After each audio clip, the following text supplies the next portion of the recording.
we can start with first session for this day. How should I treat my complex case? First case present, Professor Levard. Professor, please.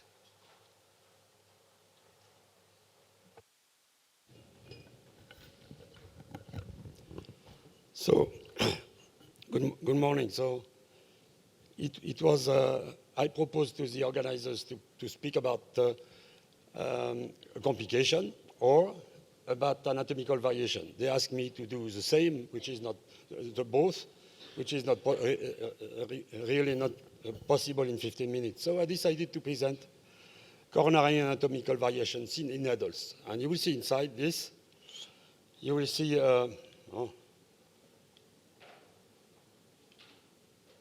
you will see also some complexity and some bifurcation.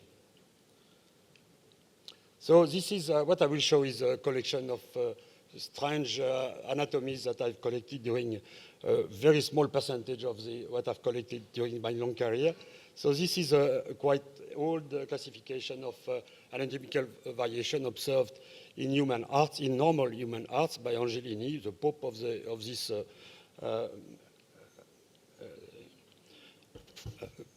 the Pope of the anatomical variation. So the first will be anatomical anomalies of origination and course of main coronary vessels.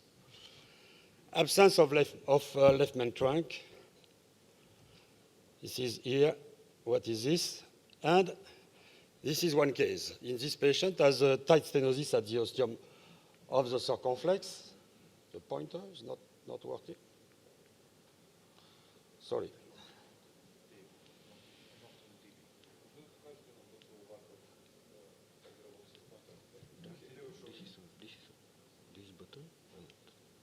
Yeah, and the pointer is this one. It has to change this. Okay, so you can see here in a separated vessel circumflex and LAD, you see a tight lesion at the origin of the circumflex, no question. But when you see the LAD, doesn't seem to have any lesion, but we see a lack of contrast in this proximal part. So when you are dealing with this kind of lesion, a single or double lesion, you have to put two wires. I think this is really very important because it fixes your guiding catheter in order to do a perfect stenting at the ostium, which is what was done here. And the second reason is that I have observed one case that during the stenting of the main vessel, the other vessel occluded. So this was the deployment of the stent at the ostium of the circumflex. Then this is the result after stenting also of the LAD with a good result, apparently. So the second case I will show you is very strange. This is not the first case I have seen, but this is what is called Al-Kappa. I mean, the left coronary artery is coming from the pulmonary artery, the posterior sinus of pulmonary artery. And of course, the flow is reversed towards the right coronary artery. This is the case. Of course, the first time you see that, you are impressed because this is very strange. This is an adult, of course. And another view. So the vessel is coming from the right. This is the right, the flow is coming from the right, reversing the flow toward the pulmonary artery through the LAD. A second case, in fact, was the first time I saw. So I was not thinking to do a CT scan. It's not working. This is the contrary. The flow is coming from LAD and is going to the pulmonary artery through the right coronary artery. So this one is not working. Very sorry. So now we'll speak about vessel arising, RCA arising from left anterior sinus with course between pulmonary artery and aorta. This is a left coronary injection, you can see. And you see also a takeoff, probably not from the left main itself, but very close to the left main, of a vessel going to the left, which is the right coronary artery. Oh, sorry, again. I still have a problem with pointer. Here. So the right coronary artery is there, and you will see that trying to catch it selectively on the left sinus. In fact, it's at the junction of the left and right sinus. You see now a bit better, and even better here. And when we do a left ventricular angiography, we see from where is coming, this vessel is coming.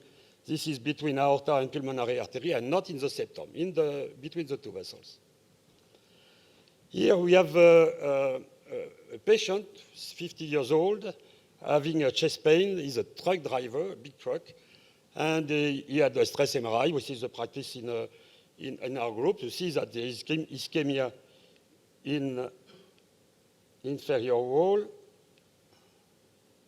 here. And also a CT scan was performed showing a very atypical takeoff of the right coronary artery that I will show now on the angio. So on the left, no problem. And I try to find the right, which is sometimes not easy to catch, especially with a right catheter. Sometimes you need a multi-purpose or an Amplatz. And what you can see here, maybe more stable, this one, more stable, yeah. You can see that the proximal part of vessel has a lack of contrast. We have seen that on the left main, on the LAD coming from aorta just before. So this vessel is traveling in the I don't know the name, inside the wall of the aorta, and on 1 or 2 centimeters, and we see here even better. This is corresponding to the CT scan image. And this patient was treated with a stent.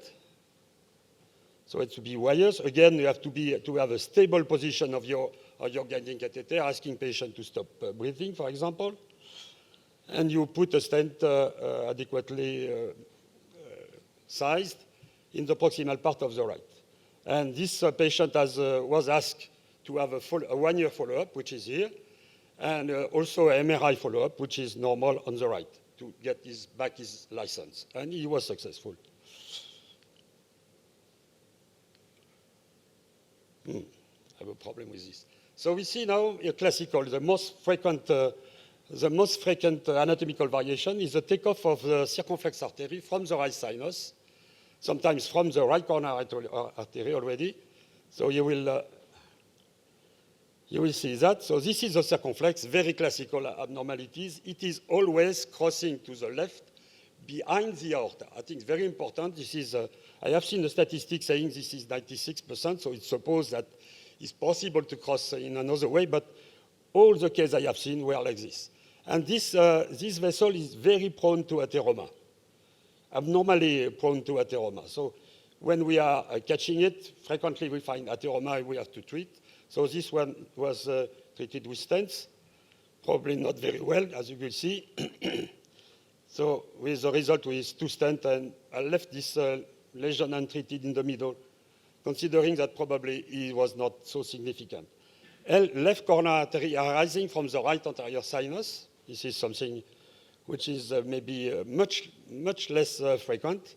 So the injection of the right first. After that, try to get the position of the left. You can see now with the right catheter, now we are very close to the left. So it means that this is taking off from the right sinus. And this is the injection. This vessel is LAD in the middle, as you can see. Oh. Yeah, LAD and circumflex on the right. So nothing really special. So where is the trajectory of this LAD coming from the right sinus? We see very well here, between the aorta and pulmonary arteries, not going to the septum. So an LCA taking off from the right sinus, again, posterior with a posterior trajectory, posterior to the aorta, like the circumflex before. As you can see, the whole LAD, the whole LCA is going behind the aorta, and you will see the distribution after that is is normal. It's not easy to catheterize these abnormalities. Yeah, you can see that I change very frequently my shape. And finally, you have seen there is no takeoff of left coronary artery in the left sinus. 3 vessels from RCA, a bit more strange. So here is the right coronary artery, normal position.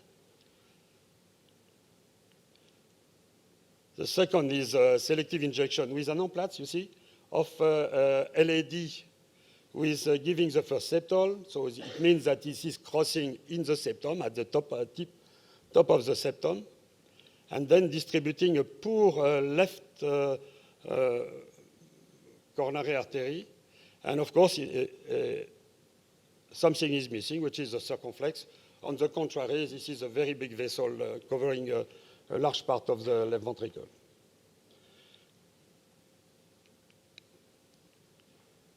So we go to something more strange, which are single coronary arteries, old classification of Lipton. So I have seen many, so I'll choose some of the best for you.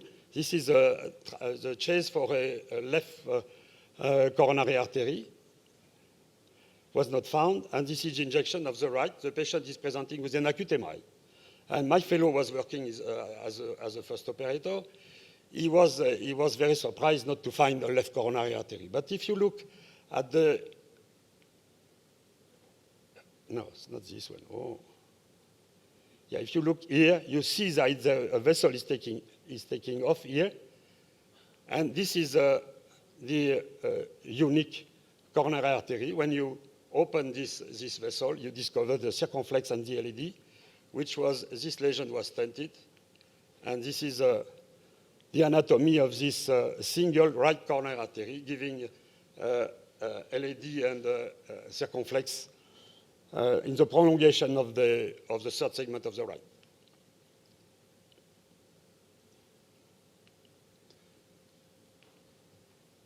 So another one is single coronary artery coming from left coronary artery, which is the prolongation, the contrary, the prolongation of the circumflex toward the right coronary artery. We see better here. And you see the right coronary artery ending with the sinus node vessel. Yeah. So this is also not really rare. And another one, which is, this is the same. You see the ending by the sinus node. And this one is very strange, probably the strangest of the one I've seen.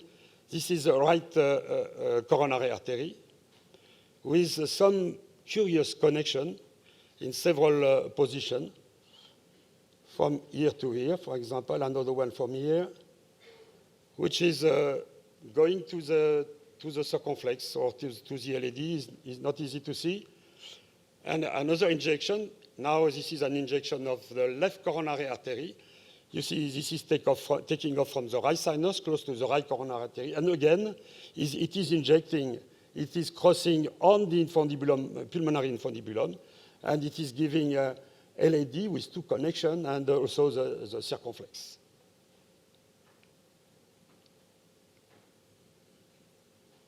And you see, again, this strange connection in this coronary arteriography. Yeah. So a single left, very simple one. Another variation, the right coronary artery is taking off from the mid segment of the left of the LAD and is going to its position on the right in front of the anterior to the infundibulum.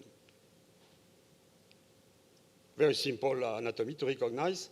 And I promise you that we'll have a bifurcation. You will see the position here on this angio. We see very clearly that the takeoff of the right coronary artery is here, and it's crossing like this, you see, there. And now we'll have, no, not yet. So this is a single coronary artery taking off from the right sinus, and you have here the other version of the left a main coming from the right sinus between the pulmonary artery and the aorta. You will see that in like this, a kind of mustache. And again, maybe left ventricle. No. So now I promise you we'll have, this is still another version of the single coronary artery with the taking off of the right coronary artery here from the mid-LAD. And there is a lesion here, which is a LAD RCA 110 bifurcation lesion. So it was treated by my friend, my colleague Thierry Lefebvre, who prepared this lesion towards the LAD with a long balloon. Then with after stenting, he did a pot with the kissing with the first diagonal. And after wire exchange, he did a kissing, and this is the final result. This is one of the rare LAD RCA bifurcation.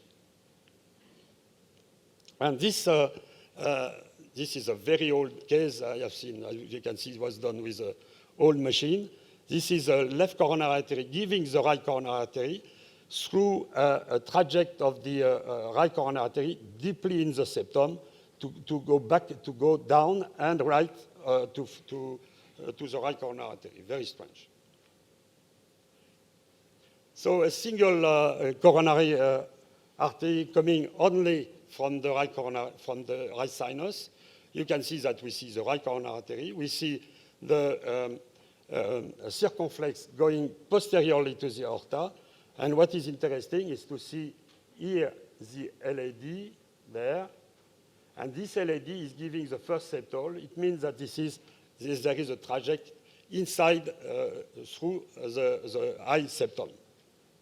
And this can be a problem. It's part of the situations where it can be a problem, for example, during sport practice. So anomalous collateral vessel, I will finish on this, which is something very simple, but very rare. So this is a coronary artery. If you look, if you see something from the left, you tell me. Is there something wrong in this left coronary artery? No, you won't find. So you will discover why. So the circumflex is completely injected. There is no stenosis, so this is collateral without stenosis. We have observed in massive 2 cases that we published. And we can consider maybe that this patient is lucky, because if he have an occlusion of the proximal right or an occlusion of circumflex, he will save by the collaterality. So I thank you very much for your attention.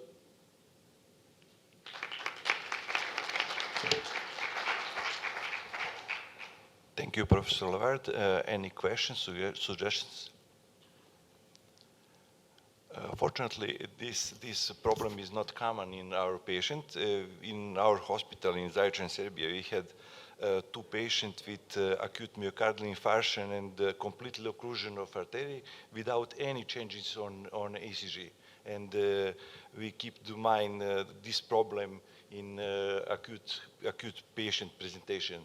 This anatomy variation can made completely normal ECG on acute infarctive myocardium. My question is, if we must do PCI, do you have any different in this patient with origin anomaly, artery, coronary artery, or this is, do you have any different in dual antiplatelet therapy for long? No, for the treatment, pharmacological treatment, I don't think there is a difference. What is different when in these anatomies is, first, you are not encountering all these problems frequently. So, and sometimes it's difficult to remember which catheter was the best to catch this malpositioned vessel. So I think there are some technical difficulties, like, situs inversus also is something completely you cannot remember how it was, how you can do it. So I present this series not to show a very small part of what I have seen during my career, because there is behind some some of these anatomical variations are can be maybe the factor of accident especially for people practicing sport. And there in the US, they made some campaign with CT scan in people doing sport to try to detect a big one, and they will give us the result probably soon. And I think it's when you are facing this kind of strange coronary arteries, it can be, if you are not a specialist like me, I'm not, it will be good to ask for some comment from people working on this topic. And you can find maybe in your country or in Angelini is easy to connect. And also we have in France a group which is ANOCOR, A-N-O-C-O-R, when they can look at what you have the angio, send the angio, look if there is a risk of problem during activity, especially the trajectory inside the wall of the aorta. I think now is known that this is a factor of problem. Thank you. Dr. Ulvar, thank you for your wonderful presentation. It was like a repetitorium of oral coronary anomalies that we can experience, or that we can see during angio. I wanted to ask you, how are you treating patients when you see anomalous origin of one coronary artery? Do you search for ischemia, or what are the tests that are you doing in your clinic? So you have seen some single coronary arteries without lesion. So why a cardiologist send me the patient for a coronary angiography? I don't remember. But maybe some situation that may be responsible of ischemia or chest pain, and I have not collected the context, the clinical context in majority of cases. So I cannot answer to this question. What is the problem is that this is very rare, very rare. So to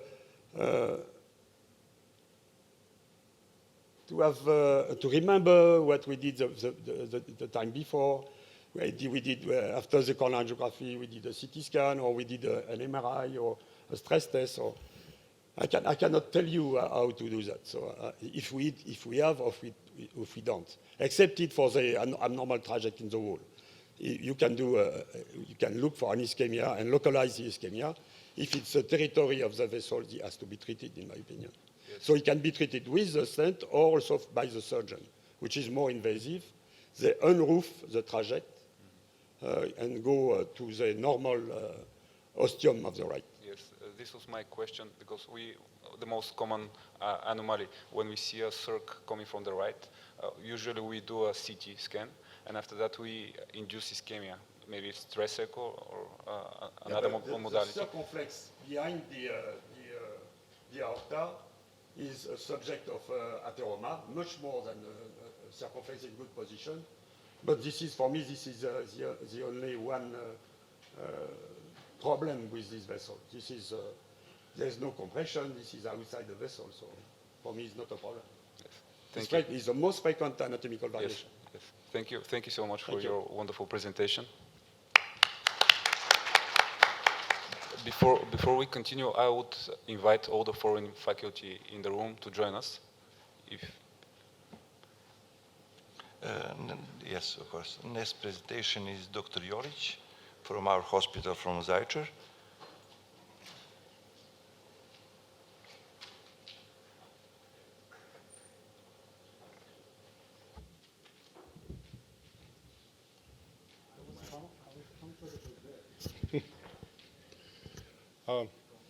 Sorry. Here. I'm quite also, always have trouble with the mics. First of all, it's always trouble when you have to give a lecture after Professor Ulvar. Unfortunately, that was the same for me last year, that was the same for me this year. And that makes you more responsible for the words that you say. On the other hand, before I start, I will say that we are deeply honored that we are here today. And since I don't have social networks, but my colleagues do, one of my colleagues told me, hey, I saw you on the promotional video for the BBC. So I thought, what? promotional video for the BBC, who was crazy enough to put my ugly head in this video. But when I saw the video itself and I saw my face along with the face of my boss with all the people that were here, that made my legs come short. So fortunately, they are quite long now. And I will try to present this case here. As you can see, it says that it is interesting case with a question mark, and it's luckily or unluckily for me, that question mark means that how interesting the case is, that's for you to say. It was in maybe almost 10 years ago, a young female. Then in those times I was as young as her, 41 years old. She came for the first hospitalization as an infralateral wall STEMI. Of course, she had arterial hypertension, smoker, 20 pack years. But for a 40-year-old female, there are risk factors, but it's not severely expected for this age. Of course, normal clinical finding, the ECG as would you expect in acute inferior wall STEMI. You had 5.3 cholesterol, LDL 3.3. Okay, she has risk factors, but sorry. Guys? Aha, that's it. And positive troponin, as would you expect in acute infarction. When you see the angio, well, okay, OM occlusion, nothing unusual. So we go ahead with the procedure. The RCA is good. We put in a stent. Guys, we have a problem. Houston, we have a problem. We have a problem with communication. Houston, we have a problem. No, it's going blackout during the presentation. I don't know, it has a blackout. Okay, we'll see. I hope I don't end up as an Apollo 13, not landing on the moon. So we put in a stent.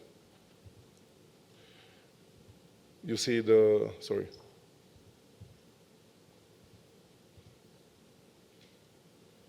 You see the final finding on the right, which is not playing, I don't know why. Huh? It's playing now. You see the final finding on the right, the artery is open, the patient is well, so whatever. At discharge, echocardiography is quite good. You have hyperkinesia of the apical septum of the lateral wall. You have dual antiplatelet therapy, beta blocker, ACE inhibitor, statin, whatever, everything that you have that you need to have after the MI. And in 2020, 4 years after that, we have a new hospitalization. This patient has a recurrence of chest pain during exertion. It is relieved by nitroglycerin, and during the exercise test, it is, of course, treated as a positive for coronary artery disease. Even they did a stress echo. We had a new wall motion abnormality of the apical and medial segments of the inferior and lateral wall during the stress test. So, a new angio. And this time, our stent looks good. Right corner is the same as it was. And this time we thought that we saw, like in those cartoons, I think I saw a pussycat, and we thought that we saw a change in the first diagonal. We put another stent, which is of course, sorry, this is a balloon, Sprinter 2.5 by 12. We put in a stent. Everything looks good. Okay, we go on. Discharge again. Beta blocker, dual antiplatelet therapy, calcium channel antagonists, variations on the same theme. After 1 month, this patient comes with a new hospitalization, this time chest pain again during minimal exertion, and in the last couple of days, even during rest. The patient uses one of two nitroglycerins to relieve every of these frequent episodes. So here we go again. This time, again, the circ and the first OM looks good. The LAD looks good, intermediary good. So what to do next? Like the Homer says, now we're scratching our heads. And, sorry.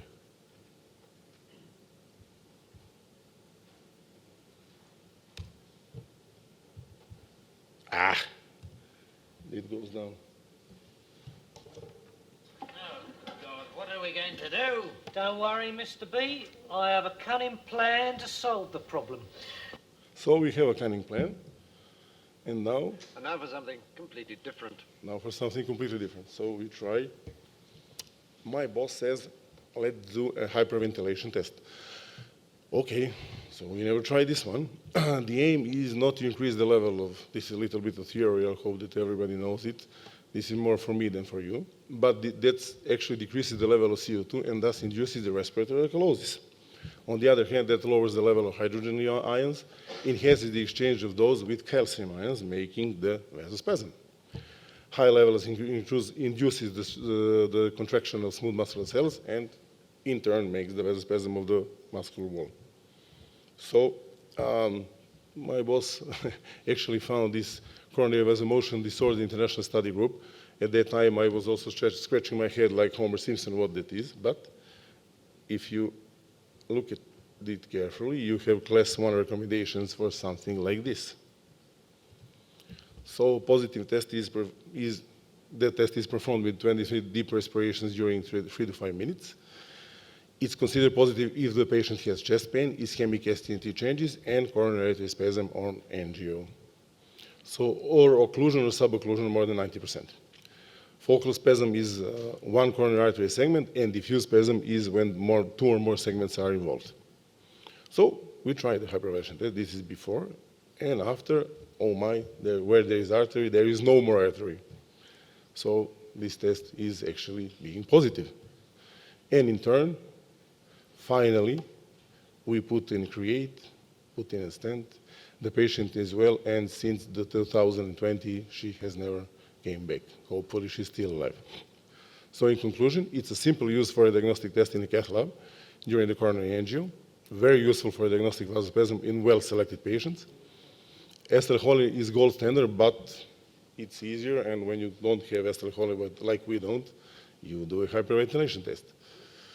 And this is actually the picture of how powerful the vasospasm is. This is one of the sheets that I tried to pull out. Fortunately, I managed to pull out. I was strong enough. I was stronger than the artery, but sometimes the artery is stronger than you. So in turn, I can tell you, thank you for the attention. I don't have the poster for no new Congress, but you are all welcome in 2025 in Old Mountain, just across the border. Thanks.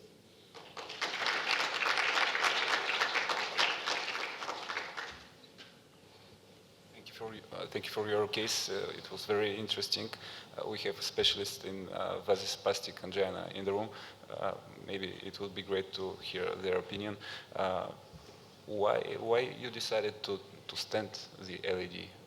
Actually, we were not actually sure whether this vasospasm is the vasospasm alone, or it is the vasospasm on the basis of atherosclerotic disease. Unfortunately, our cath lab in that time didn't have the IVUS. We didn't have the IFR, so none of the physiology tools or the imaging tools that can tell you what's happening with that part of the artery. And the only solution at that moment was that simple solution to try and hyperventilation test. On the other hand, we treated that part of the artery as probably atherosclerotic change that made the basis for the vasospasm during the hyperventilatory test. And our decision to stent actually proved itself, as that woman never showed up again after 4 years. Of course, she showed up for the regular checkup, never showed up for the hospitalization like this one. This decision can be problematic, but after PCI, this patient cannot have any symptoms more. She was 41 years old. Yeah. Yes. At that time. Now she's around 50 like me. But the question is whether, if you know whether she was before or after menopause. That's a good question. I think she was before menopause at that time. I think. In first presentation with STEMI, after that is after menopause. Yeah. I see. Yes. In first presentation, we in different diagnoses we can in mind probably SCAD-like problem, but fortunately it's not simple atherosclerotic lesion on OM branch.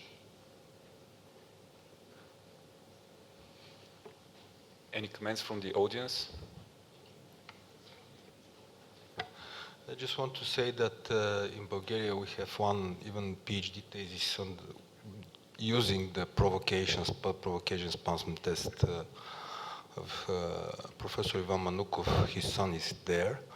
And just because we don't have acetylcholine, but he used in his PhD the cold saline test for the extremities and exactly the hip hyperventilation test.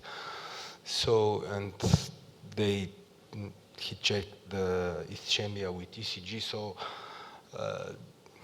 this is why I'm personally quite familiar with this type of provocation of coronary physiology, because just as an alternative of lack of acetylcholine.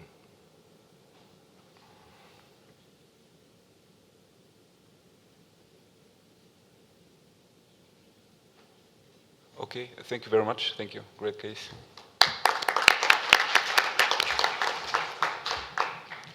We can invite Dr. De Bruyn with his case. Okay, so since the meeting is devoted mainly to coronary physiology, I think it was important to have a presentation on the tips and tricks and the limitations actually. And actually when you think of it, there are hundreds of possible pitfalls. Now this is a slide that we have seen already yesterday, and it summarizes the different procedural steps that we have to go through when we measure FFR. I will not go through it because it's super boring, especially on a Sunday morning, but for those who are interested, and I forgot to tell that during the first part of the meeting, for those who are interested, they just have to mail me and they can have all the slides. So all the slides are available for those who are interested. Okay, so all these small practical slides with dosages of hyperemic agents, with the procedural steps. Today or now, I would like to focus on the many pitfalls to consider when we are doing pressure measurements. And you can make a whole list of possible pitfalls, but nevertheless, I would like to focus really on the top most important pitfalls. And the most important pitfalls are, first, the lack of quality of the pressure recordings. Very, very, very often when I go to a cath lab, including our own cath lab, I see that the pressure recordings are taken sloppily. If you do something sloppily, including pressure tracing measurements, well, of course, the result and the interpretation will be difficult, and the diagnostic value of the test will be very low. The second limitation is the wedging of the guiding catheter. Let's begin with the first one.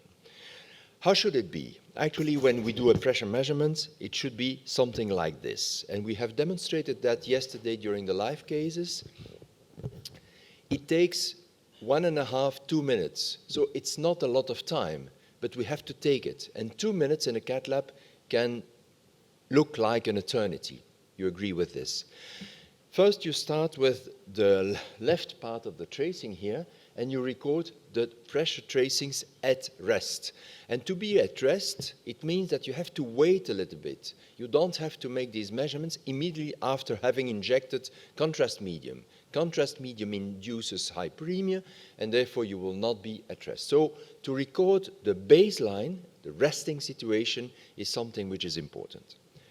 Second step is to disconnect the PA pressure, so to open the stopcock, very briefly, so that you do not disturb the whole tracings by having an interruption, a long interruption, okay?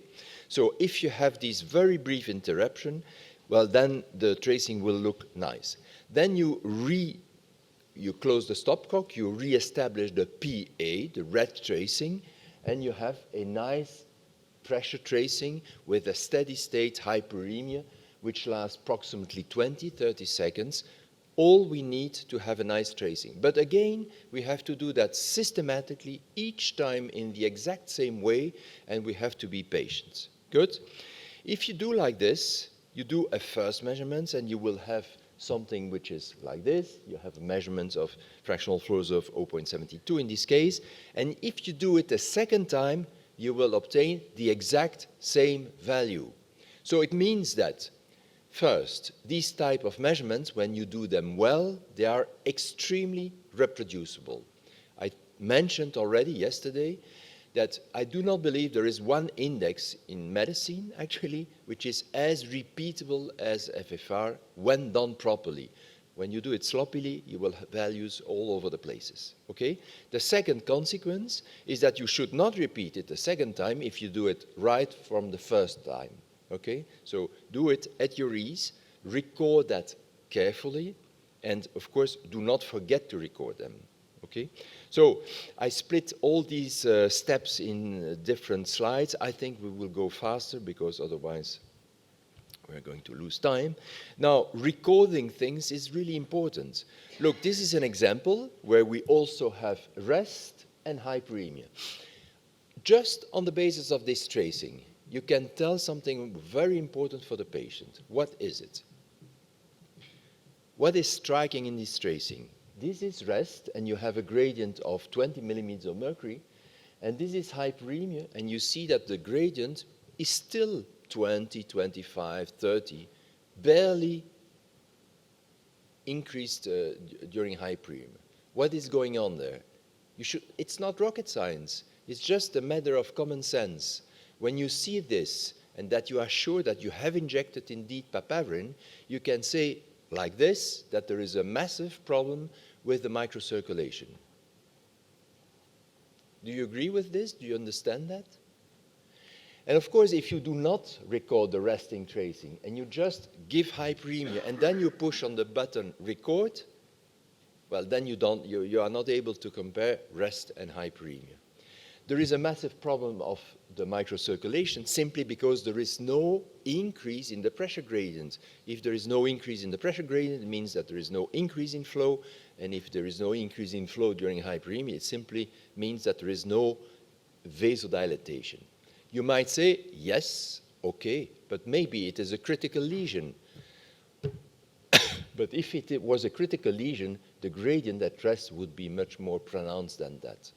So these are simple examples telling you how easy it is to extract information from a simple, stupid pressure tracings, provided these recordings are done properly. And here you see the exact opposite. You have a rest and hyperemic tracing. What do you see here? Guys, are you awake or are you still sleeping? What do you see? You have the resting tracing with 5 millimeters of mercury. This was a moderate left main in a lady, relatively young lady, a nurse, by the way, with also smoking, with a tapering of the left main. And we were not really sure whether or not it was an artifact. And look, this is what we had in rest. And what we had during hyperemia is this. You can say two things. First, this left main is massively significant. Even though at rest it's only 5 millimeters of mercury, during hyperemia there is a gradient of, I would say, 35, 40 millimeters of mercury. Fractional flow reserve is 0.61. It's written there, okay? This is important information. First, practically, there is a significant left main in this lady. 0.61 fractional flow reserve. What does it mean? Practically. You have been with us during a couple of weeks. What does it mean when we say the fractional flow reserve is 0.61? Definitely significant, so we have to take care of this patient. It's a huge Yes, amount of yes. myocardium, it's a left main, so we It have means to it treat is significant. But what does it mean in terms of physiology? You know that fractional flow reserve can be derived from the ratio of two pressures, but actually means a ratio of two flows. So 61%. 61% of what? I'm sorry to be annoying, but let's try to be interactive. If we have, voilà, Yves is a... Yeah. So when we say the fractional flow reserve is 0.61 or 61%, it means that maximal hyperemic flow across this left main, which means in the entire left ventricle, reaches only 61% of what it should reach in the hypothetical case the stenosis in the left main were to be absent. That is the practical definition of fractional flow reserve. That is what we mean, okay? 61%. So a little bit common sense, this lady had only 61% during exercise. She was lacking all the rest, 40% of the perfusion of the entire left ventricle. I think this is a nice example. Of course, it's not every day that you have cases like this, but this illustrates how important it is to induce hyperemia. When you say this, you say, okay, this is tapering, this is probably the zero which has not been taken properly, this is the place of the guiding, there is an artifact, that's not a big deal. No, it is a major deal, and this lady was, I think, finally operated on. Okay, good. So a couple of discussions and interactions about how important it is to record properly all these tracings. And this is another one. This is, again, the same tracing.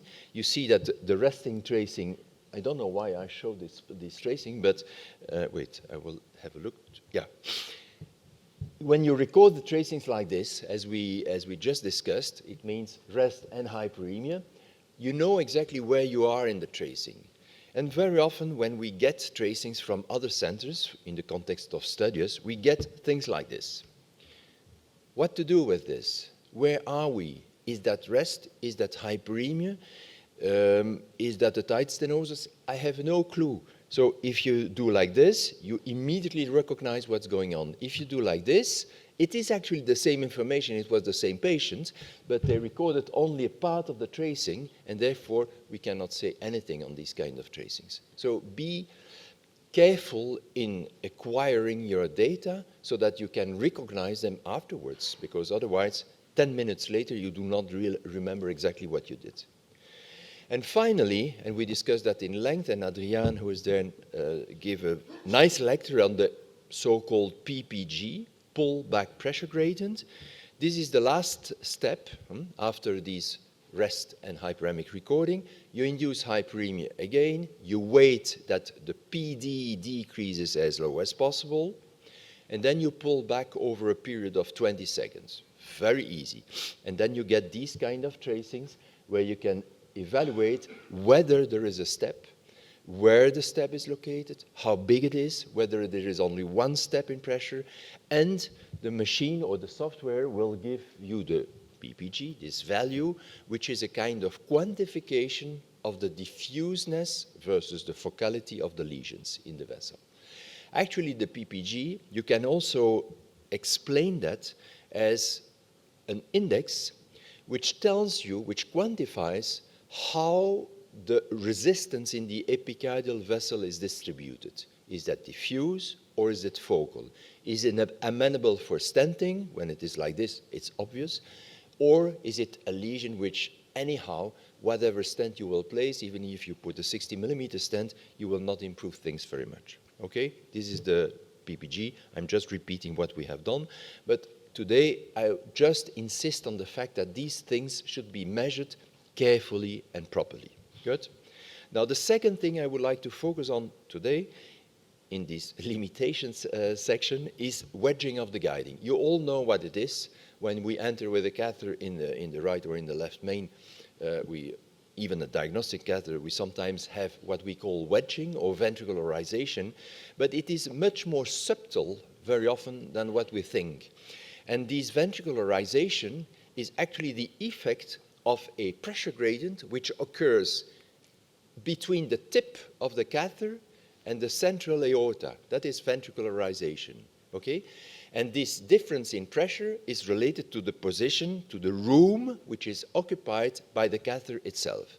It's obvious that if you put an 8 French catheter in such a vessel, you will have an additional stenosis. Actually, you induce an additional stenosis. When you are working with 6 French catheter, it's okay, but nevertheless, we have to realize that we are inducing in a 3 millimeter vessel an area stenosis of 36%. It's not trivial. It's not dramatic, but it's not completely trivial. And when the catheter is positioned like this, just at the ostium or just in front of the ostium, it is not the slightest problem. Then the pressure tracing will be. But very often, the guiding is a little bit deeper, or even as deep as this, or even intubated way too deep, looking to the roof, and then you have these kind of pressure tracings where you immediately recognize something is wrong, Okay? This is daily clinical practice. Now, if you are interested in doing pressure measurements to evaluate these lesions, or across a lesion in general, it is extremely important to immediately pick this up. Don't wait that the wire is distal. No, immediately say, we will have to be prudent with the guiding catheter in the ostium because there is ventricularization, which means that the pressure that we are recording in the proximal part of the left main is not the same as the central aortic pressure. In case we would be lucky to have also a central aortic pressure, like in this patient, well, we realize, oh, gosh, there is a big difference between the central aortic pressure and the pressure in the left main. So all the measurements that we are going to perform based on this left main pressure, guiding pressure, are completely wrong. Okay? That is one thing. Is that a problem when you start the procedure for equalization? When you have such a wedging, is that a problem for the equalization? Who is used to do pressure measurements here in the room? Adriaan is used to do that. Fantastic. Well, okay, a couple of them. Okay, so I realize that probably you do not have a lot of experience with what I'm discussing here, but nevertheless, when you have these kind of things, do you have to bother for the equalization? Actually not. If you read the guidelines, or many people will tell you, you have to disengage the guiding. No, you do not have to disengage the guiding, because the equalization is simply a measure or a procedure where you ask the two systems to speak the same language. That's all. That's all we need. We don't need more than that. So you don't need to make difficult maneuvers to disengage, to lose your guiding in the aortic arch and all these things. Keep it simple. This is fine to equalize. That's a small detail. So once you have equalized, well, then you can do the measurements. But when you do the measurements, then at that moment, you have to disengage a little bit the guiding. I think it is critically important. And you have to realize that these wedging are even more important when the flow increases. And this is illustrated here. This is a typical example of a ventricularization. I don't think the tracings are very clear on the big screen, but okay. This is a typical example of ventricularization, and you see that when you induce maximal hyperemia, the fractional flow reserve is calculated 0.88. Now, if you go a little bit further and you disengage and you repeat the same measurements, you have fractional flow reserve of 0.66. Completely different story for the patients. Why is this? Simply because by disengaging the guiding, you allow the flow to increase much more across the stenosis that you are investigating. Does it ring a bell or not at all? I'm afraid not at all. But okay. These small details, the presence of the guiding in the ostium, are these nitty-gritties which makes the difference between rubbish and excellent data. Okay? Are we going to use guiding with side holes if we have these kind of problems repeatedly and that it is difficult to disengage?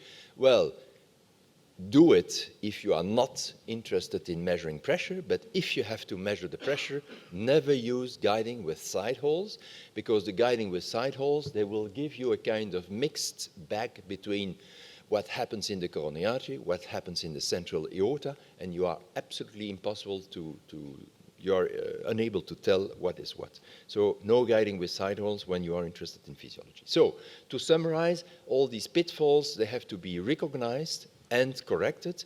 There are also a list of pitfalls I didn't touch upon, but we have to really be accurate, and I would simply like to repeat that the accuracy of any clinical measurement depends on the meticulosity, how meticulously it is acquired. Keep it simple, simple, simple, simple, and standardized. Do always the same. That's in the cath lab, it's always a good advice to do always the same. That's good for the puncture, that's good for the whatever measurement you do. the projections, for example, try to standardize as possible, and then I repeat it again, do always the same. KISS, simple and standardized. Thank you very much. I will stop here, and if there are questions, technical questions, I'm here to answer. Can I? So, very simple question. So, if there is drift, should we repeat the whole study again? Okay. Yeah.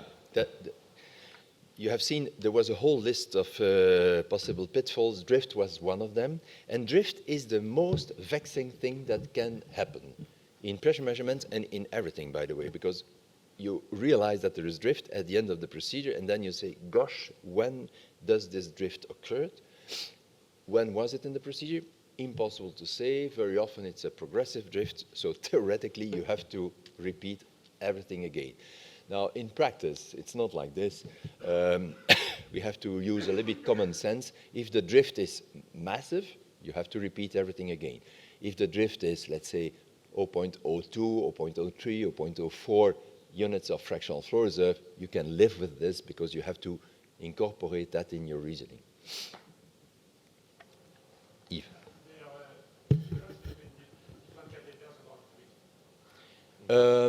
Well, yeah. Yeah. You're absolutely right. The Opsen scatter, that was one of their major advantage, is to have almost no drift. Now, to make a long story short, all the companies have solved the problem of the drift. And this is really a non-issue anymore. In the beginning, it was a pain. It was really a pain. You have done all the measurements, and then you realize there is a big drift. You have to do it all again. This is a problem which has been actually solved.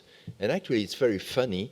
All the companies realized that actually the main problem is micro air bubbles which were trapped in the box of the wire, on the sensor, micro air bubbles. I've seen these images on the microscope. Once they solved that and they changed the morphology of the small box on the wire, there was no trapping of air and the drift disappeared. So it was that simple.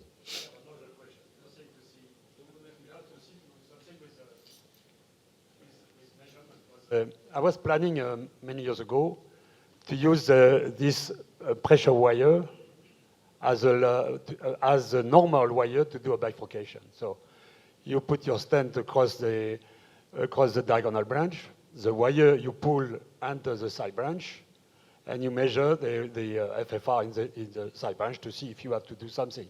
Or you put a gel wire, so this is my question, is it safe to put a gel wire in the side branch? Yeah, that's a very good question. And I'm very honored, Yves, that you have used at least once in your life a pressure wire. More. Now, the question is it safe to gel the wires? No, I don't think it's a good idea. I never had a problem doing so, but I try to avoid that as much as possible because you never know. There is a small indentation at the level of the microsensor, and therefore, if it is gelled, especially in a calcified plaque, it might well be a real problem to pull back the wire. So I would not do that. I really would not do that. So the idea is the wire, the pressure wire, good enough to re-enter a side branch? Yeah, yes. If you are skilled enough, and I know you are skilled, it's not a big problem. It's not the best wire to re-enter a wire due to side branch. But actually, your question is broader than that. Do you perform the PCI on the wire that you have used to take the measurements? For me, it's always yes. I've done almost 100% of the procedures on the pressure wire. When you are there anyhow. Why to change a wire? But many people, including in my own lab, I look to Adrian. Adrian is doing a little bit of mix, but some other operators, they take the measurements, they pull out the wire, and they take another wire to perform the PCI. For me, it's ununderstandable, but they say that the wire is not good enough, does not give support. This is not the case, in my opinion. That's a non-issue. So you can spare another wire by using the pressure wire to do the PCI. I have another question. One, defective wires. When do you suspect defective wire? When a wire is defective. And the second one is there anything like wire fatigue? Because sometimes we want to reuse the wire, so then you have to start all over again, correct? That's the second question. Yeah. Okay. Well, defective wires Yeah. are very well. When there is a defect of the wire, well, you see it immediately. There is no signal coming. Yeah, You no, try that's- yeah, all the completely. things, and Yeah. very often it is related to the contacts actually of the wires. The wires in the wireless device or in the connection piece. It's very often the connection piece actually which is the culprit. That's our experience. And if it is the case, you pack it back, you ship it to the company, and you get another wire for replacement. Sometimes it's not black and white. Yeah, I know. Right? So, Sometimes actually you know very well that you messed up the wire, but nevertheless you send it back to the company saying, well, this wire did not work. No.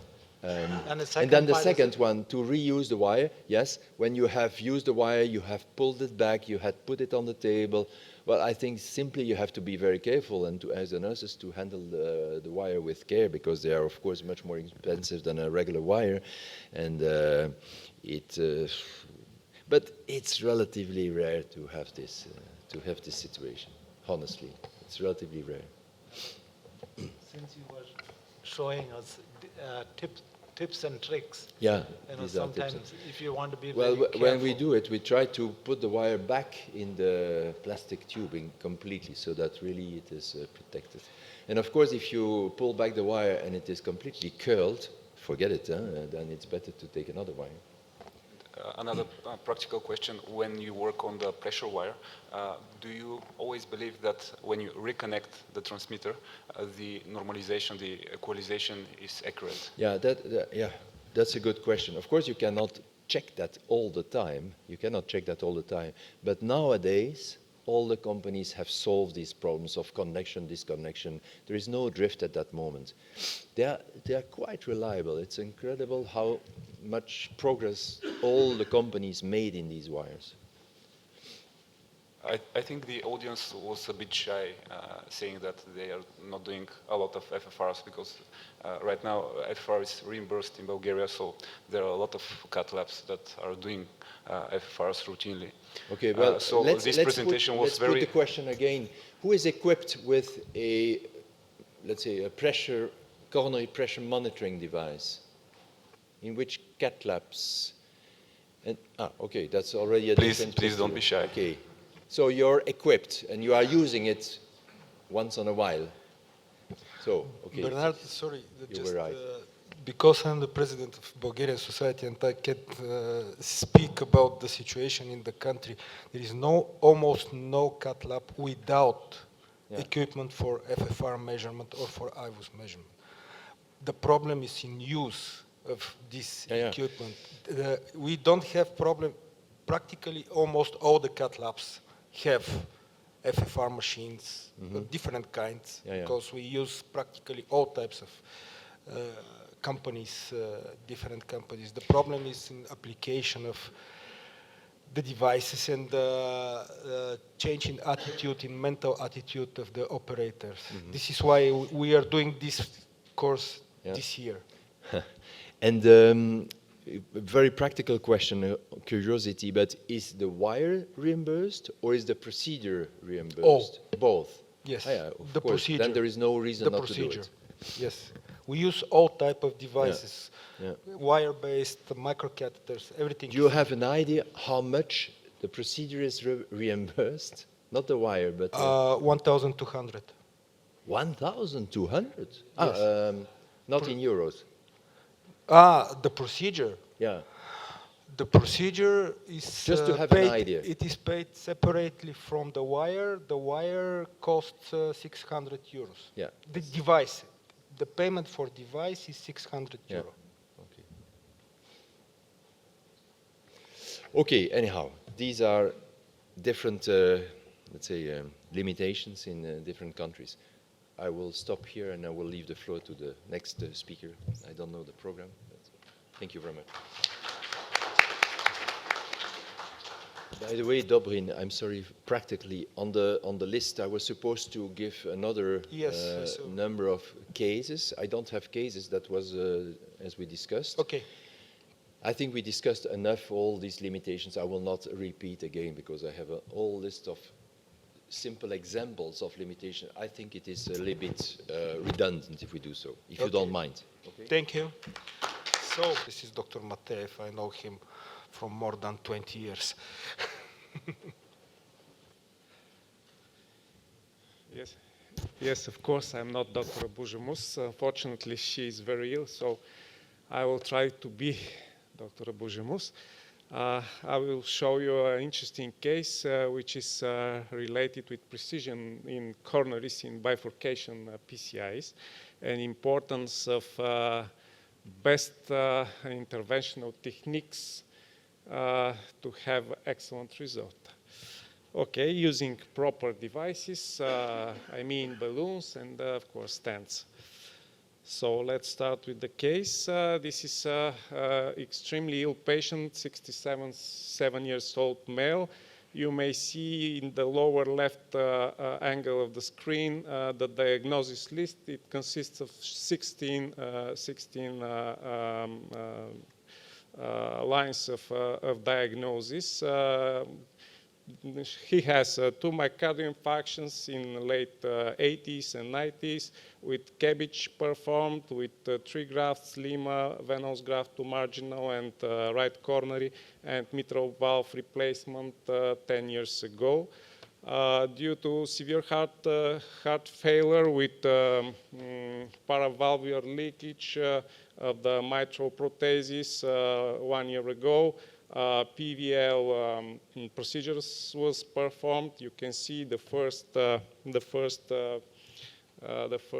video is the procedure with transfossal access to the left ventricle and closing the leakage with a plug.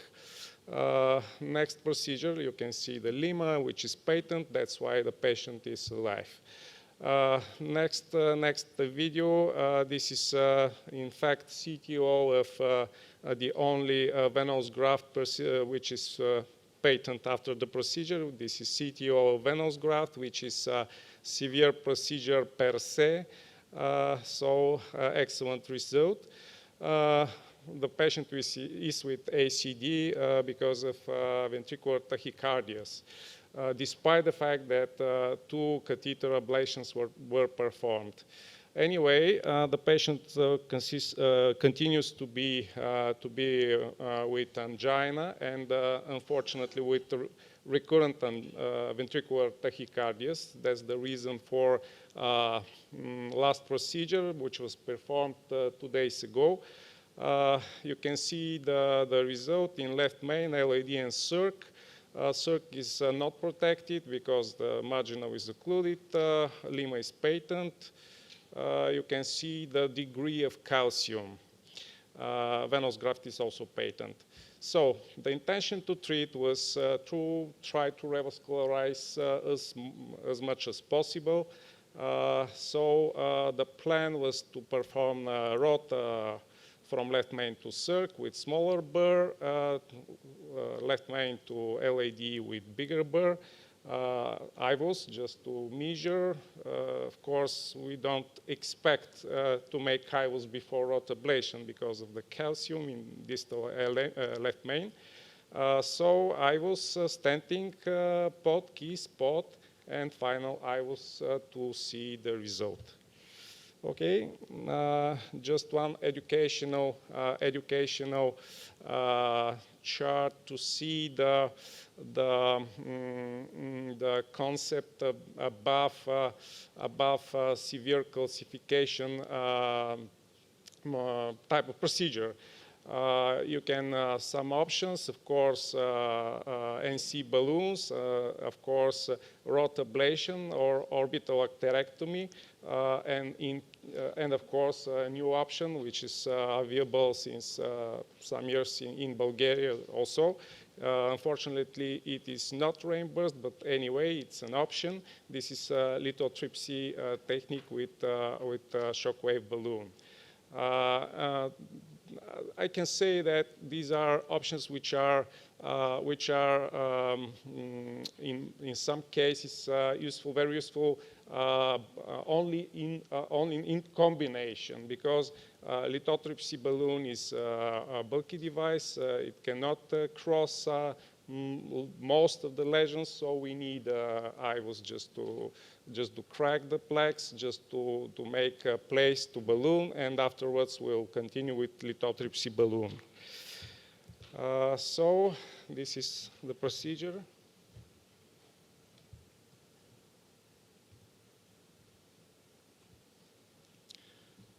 This is a burying of circ without any problems. First video, second video, and third video. This is rotablation of left main and LAD, two diagonal.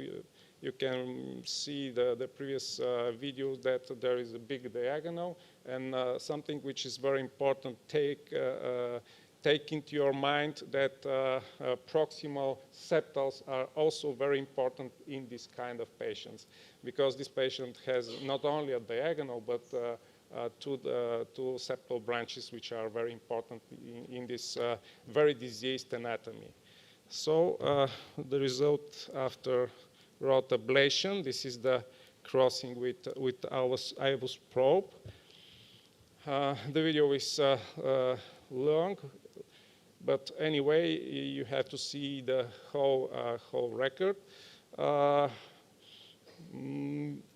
What we can see is that there is no circular calcification. There are very diseased anatomy from the beginning of left main to the proximal diagonal branch, with calcium arches, which are almost 180 grades or even more, but not circular, not 360 grades. The calcium is very thick. Okay, the next information we can understand from this crossing of the IVUS probe is the sizing of the vessels. So we can decide what kind of balloons to use. Diagonal is 2.5. It's pre-dilated. These are dimensions. Diagonal is 2.7, so we decided to use 2.5 NC. LAD is a little bit more than 4, so more conservatively we decided to use a 3.5 balloon, and afterwards to finish with 4. And left main, you can see that the left main is very big, more than 5 millimeters, 5.6.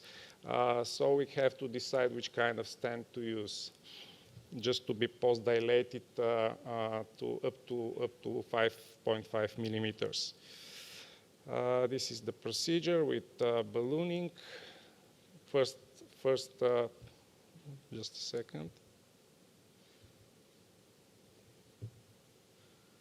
Anyway, this is procedure of the circ, NC balloon, and drug-eluting balloon, which is our concept in our cath lab, not to have lots of metal, especially in case of, this is one-on-one bifurcation. In case of very severe calcinosis, we try all the time not to use two stents technique because of very high risk of restenosis later on.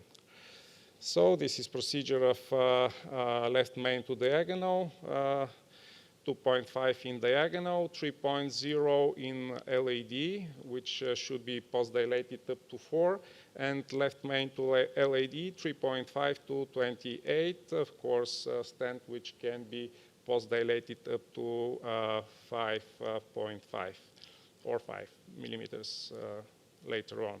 This is the procedure, nothing specific.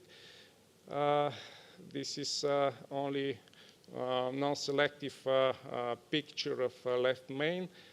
You can see the deformation of the stent, which we expect. in this very severe calcium. So this video is important just because my idea to say to audience, especially this part of the audience which is starting experiencing bifurcations, especially in severe calcinosis cases. Please use your options of your device to use a stent boost or this kind of techniques just to see the expansion of the stent.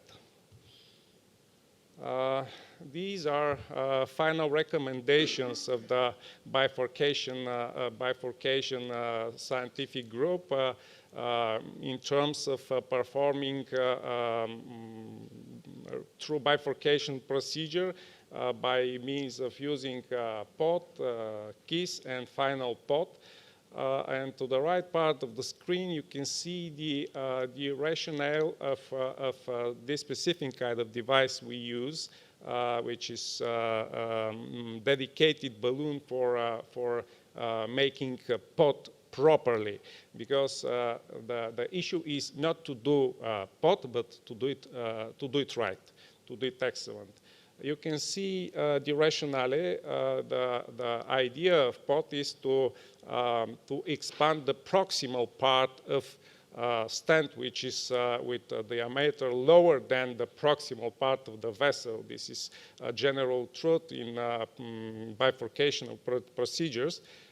To oppose the struts in proximal part of the bifurcation and to cover all the area of carina and the bifurcation with metal and enhance the access to side branch, which is, you can see to the right part of the picture. So the problem with some devices is the length of this part of the balloon, which is just at the level of the carina, which can shift the carina and which cannot assure a good position of the struts in this area. So the balloon should be not tapered, should be with very short arm, just to cover, to enhance the coverage of the carina and this region with metal. Why POT technique is important? Just for the educational part of the audience. This is the basic truth in bifurcation. The stent should be with diameter as from the distal main vessel, and later on it should be post-dilated with this is POT technique, of course, just to oppose the stent in proximal main vessel by means of using specific devices which are specifically designed for this.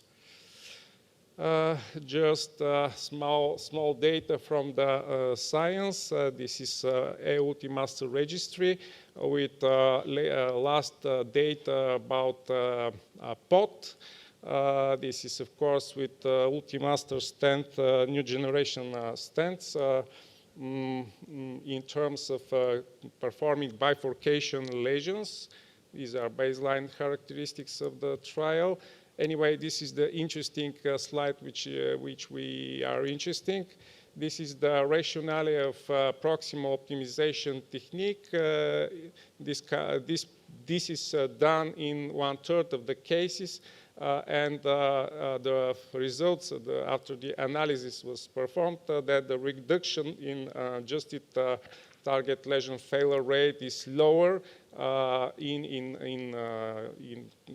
in this population, and you can see the difference in the right part of the screen.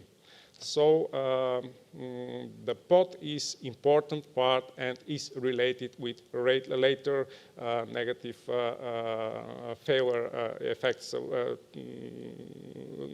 later follow-up negative events as target lesion failure, cardiac death, vessel myocardial infarction, and clinically driven revascularization. This is not the case with kissing, as we understand with later scientific data. This is not the case with kissing inflation. but POT is important. This is rationale of this dedicated balloon. This is non-compliant. This is obligatory, just because post-dilation in proximal part of the stented segment you should be done with non-compliant balloon. And with extra short balloon shoulders, which is less than 1 millimeter, which enhances the accurate expansion of the stent. You can see the third part with third picture with very short balloon shoulder. Of course, inflation rates of this balloon are very high, up to 22 atmospheres rated burst pressure. So this is comparison with other balloons. You can see that the difference of the length of the distal shoulders are 3-4 times. The dedicated balloon POT balloon has a shoulder less than 1 millimeter up to 0.6, and most of the other have a length of the shoulder, this shoulder, above 2 millimeters. You can see which the shape of this shoulder. You can see it very, very good in angio pictures. Okay, let's go back to our case. This is POT. Second picture, you can see the stent boost image of the left main after stenting without POT, and you can see that this is not opposed to the cell. This is the shape is not regular, and the right picture, it's very clear that the proximal part of the stent is dilated up to 5 millimeters with the shape of a bottle. This is something also important, so-called DOT technique, distal optimization technique.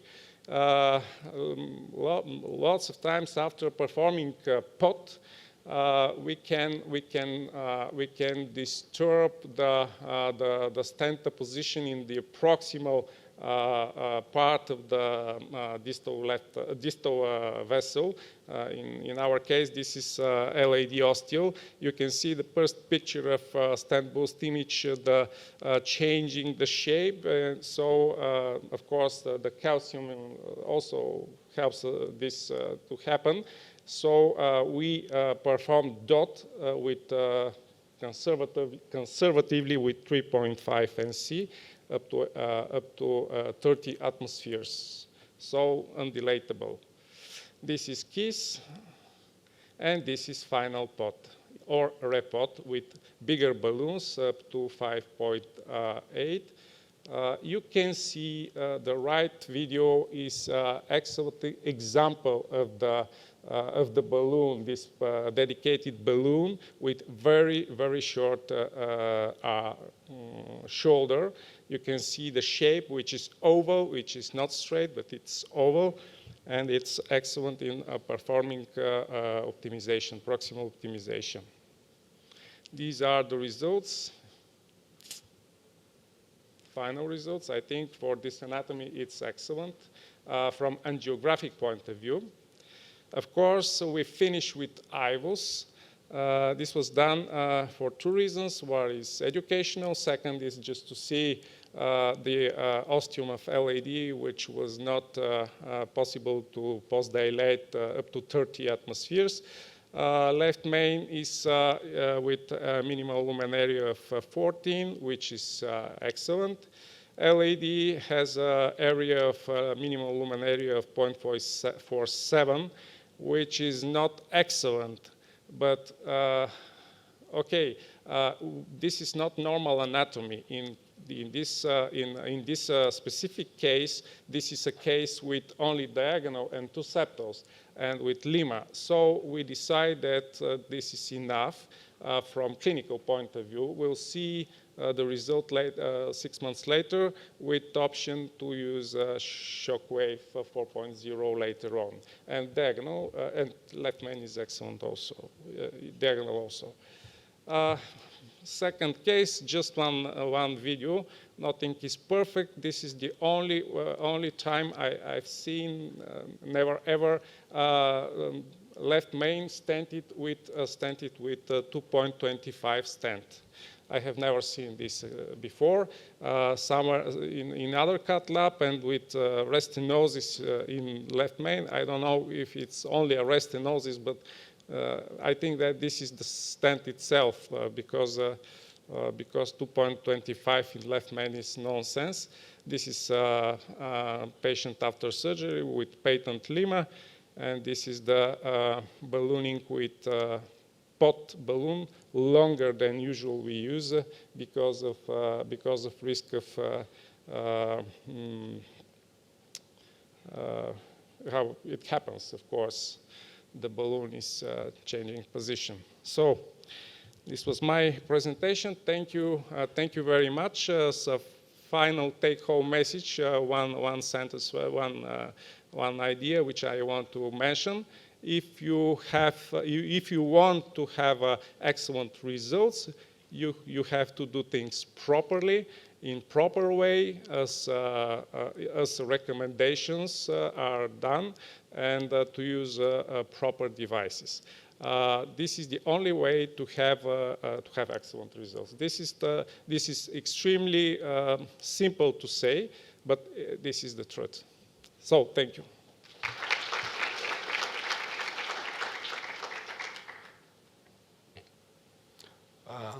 Yes, Yves. Дайте микрофона на професор Лъвър.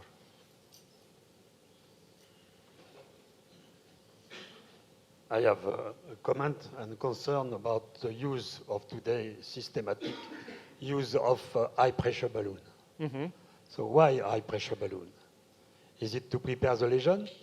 Yes. Sometimes it's necessary to use high pressure to crack the calcium, to open the vessel before stenting. But when you have stented for the pot, Why don't we use? Do you need a high pressure balloon? Why? This is not high pressure balloon. This is a regular non-compliant balloon. This is not because they are not available. A non-compliant balloon, it gives you the opportunity to increase the diameter by 0.25 millimeter, Yes, 2.5 millimeter, Yes, 0.25 millimeter, That's which true. is minimal. If you have done a big mistake in sizing, you use a compliant balloon, semi-compliant balloon, then you can reach 0.4, at least Yes. 0.4 more. Exactly. If you go to half pressure. So the stent high pressure is not to deploy non-compliant balloon is not to deploy a stent. A stent begins to deploy at 0.5 atmosphere. Then you have to use a pressure to get the diameter. This is on the chart on the company, Exactly, you know. exactly, At yeah. the second inflation, you are superposed to the chart. So if 5.4 was the left main, so you use a 5.0, and you go to the pressure giving you 5.4. And to do that, you do a semi-compliant balloon. Yes. So or I bigger. learned that today the stents are on non-compliant balloon, which is for me completely crazy. We don't need that pressure balloon to open a stent. We need sometimes high pressure balloon to prepare a lesion. And the residual lesion you have in the lady was not prepared, not enough prepared. Yes. Final results. Final. And the balloon you have shown is the Chinese one. It's coming from China, no? Yeah. Yes, this is the Chinese. So it was I've been in China. I was invited by the company who built this balloon. I think it's a good idea. So I don't know if it's expensive, because this is really dedicated, you know. It is. Xiaoliang Chen actually sent me an email that was the history of this balloon in Bulgaria, and he sent me an email that there is a new balloon developed from him, and he was involved, and he asked me, and actually I think that we were first in Europe who tried this pot balloon. That was a couple of years ago. And then they found a distributor, and this is. I think this is a good idea, because with other balloon, the relationship between the marker and the nose of the balloon, the longer or not longer, is not easy to judge. And you have to put the marker in front of the The carina. carina, exactly. Yes, For- this is the biggest If you have not advantage. double stanted, if you have double stanted already, you don't have to push the balloon so distal. You have to Exactly. inflate your last pot in front of the side branch. Another biggest advantage is that it is highly lubricious, and despite the highest profile, because this is really a non-compliant balloon. By the way, this is really a non-compliant balloon. I personally tried and I expanded it up to 28 atmospheres and nothing happened. And so this is, yes, I see that Bernard reacted, but the balloon could be expanded without any problem. And from time to time, I personally, because this is one of the rare balloons with a very short length, if you want to make a you have a very short length for pot, for doing pot, this is the only option, practically, at the moment. It is 6, but it is Yes. exactly 6, because let's say if other companies, let's say, don't make an advertisement, but other companies have this balloon 6 millimeters, but they are not 6. Also Because if you inflate this balloon more than 10 atmospheres, this 6 became at least 8. And I personally measured on bench how this deformation happened. And 6 millimeters, this is the only balloon where 6 millimeter is really 6 millimeters during inflation, even high pressure inflation.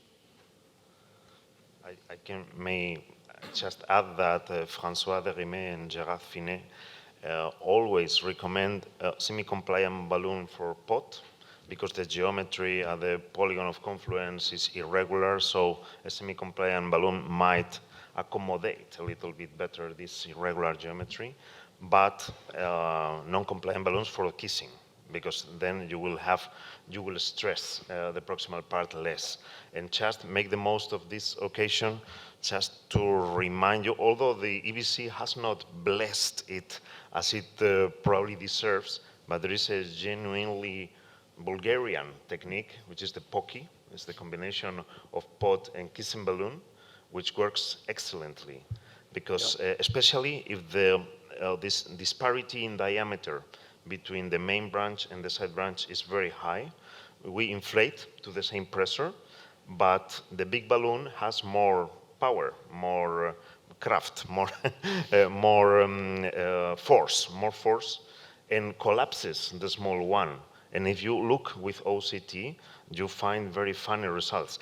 With the POKI technique, there is less concurrence of space in the proximal part because it's just minimal, and the result is paradoxically, surprisingly better with this Bulgarian technique that Professor Vasilev created. And I think this technique deserves probably a better consideration at the EBC. Yeah, very good and very successful. So just another comment about the use of semi-compliant balloon. When you are choosing the diameter of the vessel, if you don't have intravascular imaging, you can use the QCA or a caliper, but it's known that you are undersizing the true diameter by 5% in the left main. Maybe difference in more distal vessels. So having a semi-compliant balloon to prepare or a semi-compliant balloon to deploy a stent has an advantage because you can increase the pressure to get a bigger balloon, a bigger stent. And also something to know is that a stent cannot be, even a balloon cannot be deployed in 10 seconds, what we hear or see in live cases, you know. They say on, and 5 seconds later, they say, we hear the click. So the balloon and the stent are not deployed. So you have to inflate at least 30 seconds. And you have to do that second time because the size in the chart of the company is the size after a second inflation. They don't say that, but this is after a second inflation. The balloon is completely defolded, and the stent can be applied at the diameter corresponding to the pressure. I think this is very important, as was said by Gérard Finet. You have seen these pictures probably. This is very important. Yes, we also made this bench test with ITSO maybe how much, 13, 14 years ago with Alexander.